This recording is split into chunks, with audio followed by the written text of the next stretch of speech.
אם קשה לך לעשות משהו בגלל שאתה חושב שזה לא הזמן, בגלל כל מיני תירוצים שונים, אני רוצה לספר לך סיפור. רבי לוי יצחק מברדיצ'וב הגיע יום אחד במוצאי יום כיפור לאחד החסידים שלו ואמר לו, תדע לך, אני יודע מה אתה התפללת ביום כיפור, התפללת שיהיה לך פרנסה כבר בראש השנה לכל השנה, כך לא תצטרך ללכת לעבוד, ותוכל לשבת לעבוד את השם בשקט, בלי בעיות, בלי טרדות, בלי כלום. אמר, תדע לך שבשמיים אמרו שאנחנו לא רוצים את התפילה שלך מתוך השלווה, אנחנו רוצים את עבודת השם שלך דווקא מתוך הטרדות. זה מה שעושה לקדוש ברוך הוא נחת רוח.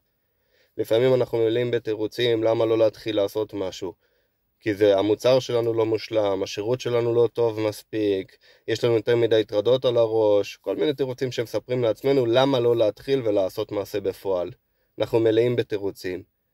אומר רבי לוי יצחק מברדיצ'וב, דווקא מתוך הטרדות שלכם, דווקא מתוך זה שזה לא מושלם, אני רוצה שתתחילו. זו גם הראייה הנכונה בעסקית בחיים. מאיפה אתם יודעים שהמוצר או השירות שלכם באמת יעבוד? הוא בכלל לא יעבוד. אבל אם לא תנסו, לא תלמדו את השוק תוך כדי הפעולה. אם לא תתחילו פעולה אחת, לא תדעו לאן לכוון את עצמכם יותר טוב. יכול להיות שתשקיעו עכשיו שנה שלמה בליצור מוצר שלא יעבוד. ואם הייתם מתחילים על ההתחלה ומקבלים את הפידבקים הנכונים, הייתם יודעים לכוון את עצמכם נכון. אז אם אתם רוצים להצליח בחיים, אל תחכו לדברים מושלמים, אל תהיו פרפקציוניסטים. פשוט תתחילו, תעשו ותלמדו תוך כדי עשייה. בהצלחה.